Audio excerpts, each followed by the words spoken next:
இங்கே பாருங்கள் மக்களே, இன்றைக்கி வந்து ஞாயிற்றுக்கிழமையா. ஸோ ஞாயிற்றுக்கிழமை மாமாவை பிடிச்சி செம்ம வேலை வாங்கிட்டேன். என்ன பண்ணுறோன்னா, நம்ம வீட்டுக்கு கதவு ரெடி பண்ணுறோம். கதவுனா கேட்டுக்கு. ஆக்சுவலாக வந்ததுலேருந்து நாங்கள் கேட்டு போடவே இல்லை, சும்மா ஒரு தகரத்தை வச்சு மெயின்டைன் பண்ணிக்கிட்டு இருக்கோம். ஆனால் நம்ம வீட்டு வாண்டுங்க கிட்ட சமாளிக்க முடியலை, ஓடி ஓடி போகிறாளுங்க.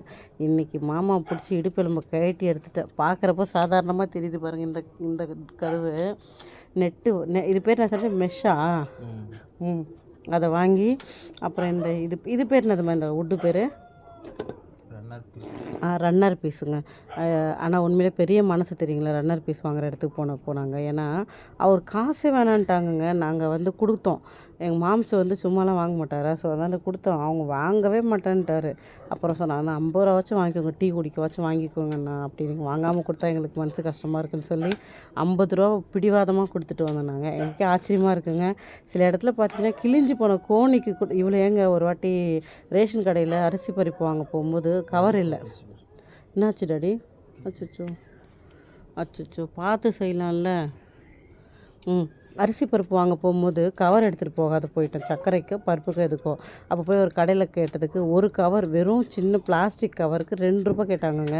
அந்த கவர் பார்த்தா ரொம்ப தின்னாக இருக்கும் இல்லைங்களா, நமக்கு பால் பாக்கெட் கொடுப்போம் அந்த மாதிரி கவருக்கு.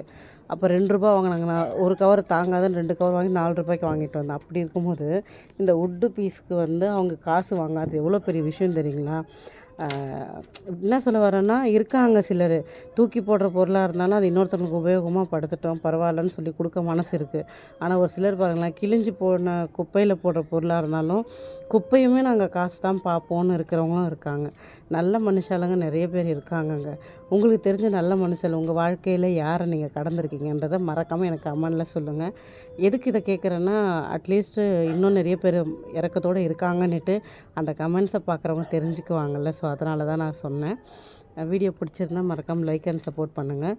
பார்க்கலாம் நம்ம டெய்லி வீடியோவை. பாய்.